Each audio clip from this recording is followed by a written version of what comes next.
Bismillahirrahmanirrahim. Assalamualaikum warahmatullahi wabarakatuh.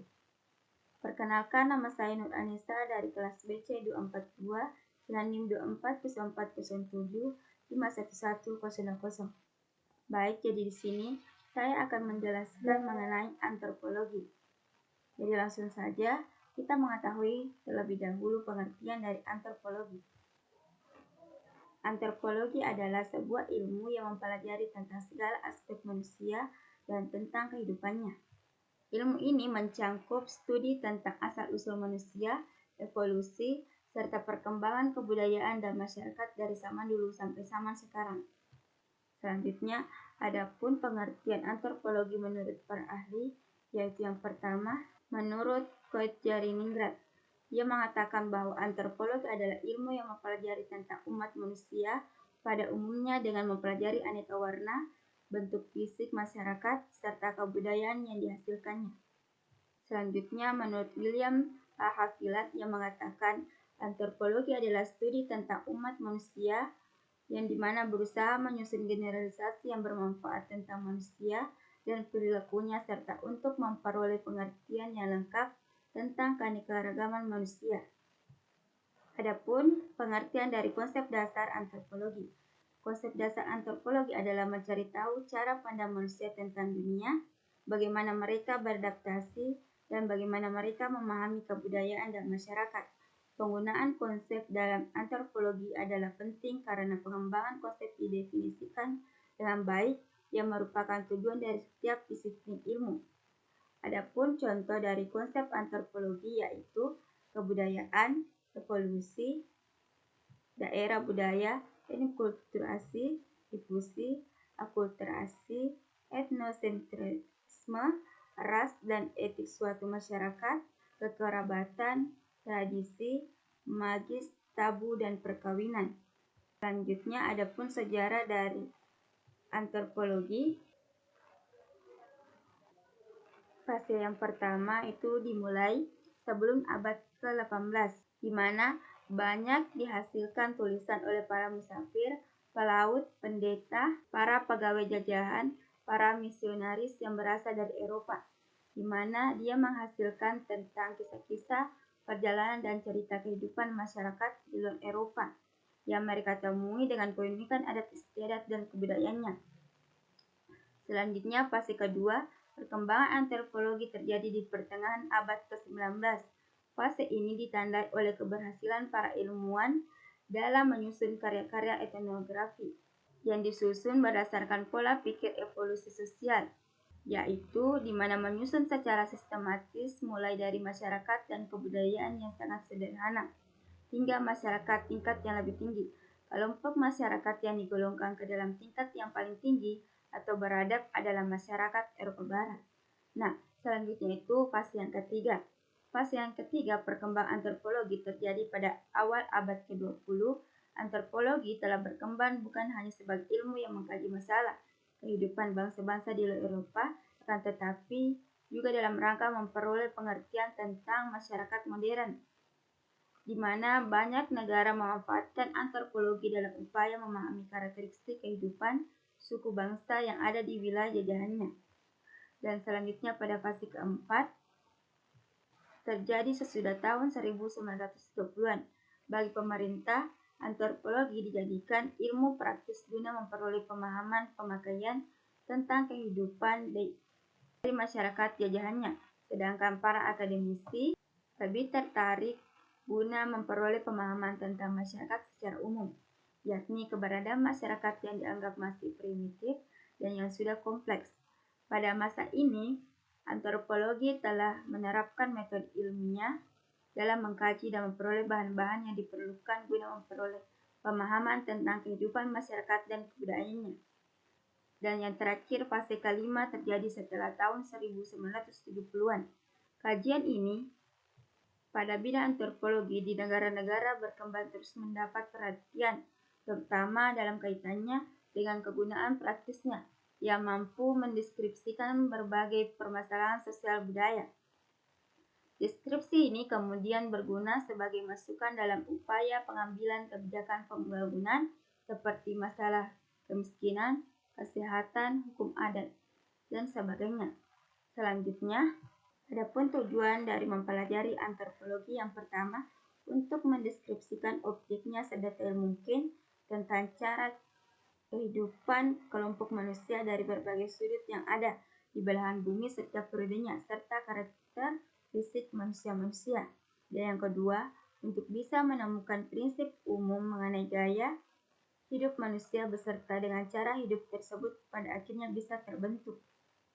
Dan yang terakhir itu, mengetahui asal-usul serta perkembangan budaya, menganalisis masalah sosial budaya dan membekali diri untuk hidup dalam masyarakat yang multikultural. Adapun kedudukan antropologi yang pertama sebagai ilmu sosial, yang kedua sebagai ilmu holistik, yang ketiga sebagai ilmu interdisipliner, keempat sebagai ilmu terapan, yang kelima sebagai ilmu pemahaman multikultural, dan yang terakhir sebagai ilmu dasar dalam penelitian budaya. Selanjutnya adapun cabang-cabang dari antropologi yang pertama, antropologi fisik.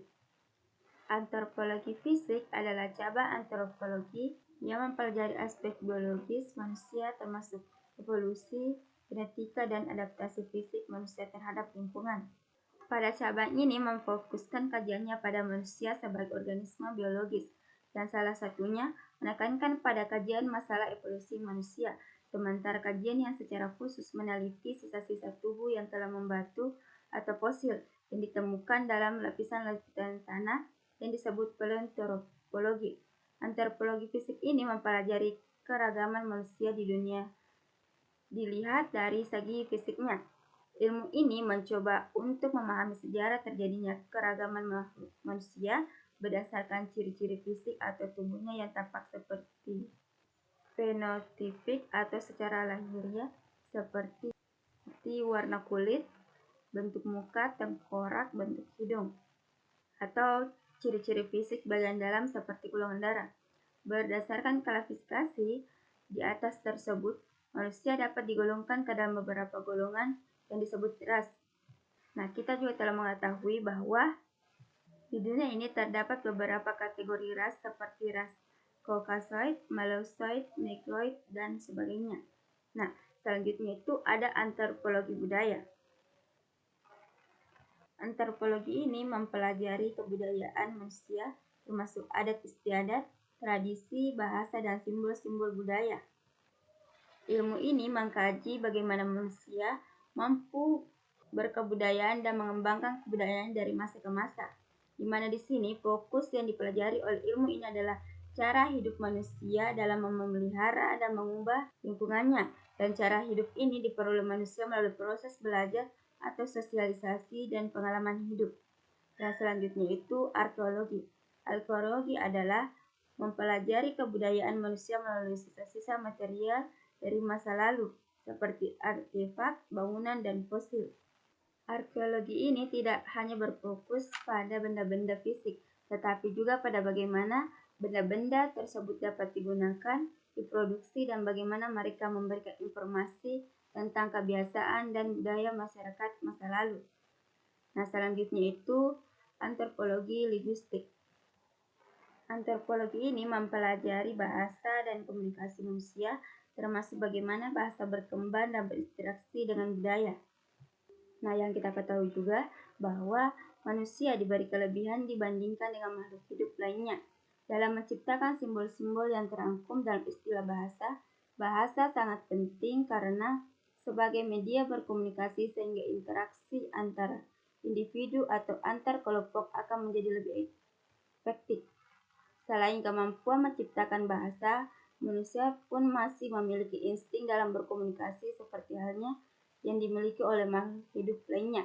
Hanya saja yang membedakan di sini, bahasa tidak dapat diciptakan oleh makhluk hidup seperti manusia.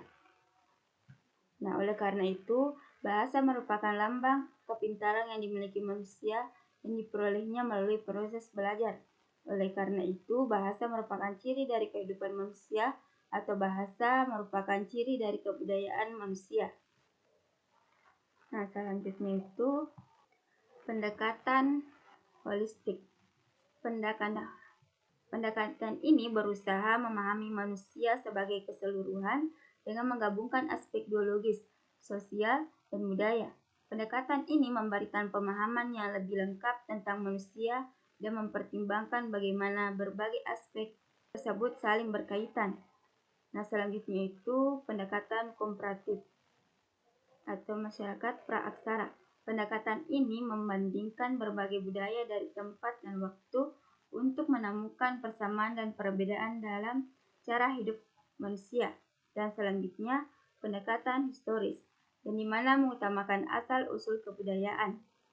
Pendekatan ini menelusuri asal-usul dan perkembangan serta perubahan budaya suatu masyarakat dari masa lalu hingga masa sekarang. Selanjutnya, manfaat mempelajari antropologi di sekolah dasar. Yang pertama, menemukan wawasan menarik tentang kemanusiaan. Yang kedua, mempelajari gaya hidup bermasyarakat. Dan yang ketiga, meningkatkan rasa toleransi dan mudah beradaptasi dengan lingkungan masyarakat. Jadi itulah tadi penjelasan mengenai antropologi. Adapun kesimpulan dari materi ini, yaitu antropologi adalah ilmu yang mempelajari manusia secara menyeluruh, baik dari segi fisik, budaya maupun perilaku sosialnya. Ilmu ini membantu kita memahami keanekaragaman budaya, cara hidup, dan perkembangan masyarakat dari masa ke masa. Konsep-konsep penting dalam antropologi seperti kebudayaan, etnokulturasi, difusi, tabu, dan tradisi memperkaya pemahaman kita tentang kebudayaan manusia dan mendorong sikap toleransi dalam masyarakat multikultural. Adapun referensi dari bahan materi yang saya ambil, dan mungkin itu saja yang dapat saya sampaikan. Kurang dan lebihnya mohon dimaafkan. Wassalamualaikum warahmatullahi wabarakatuh.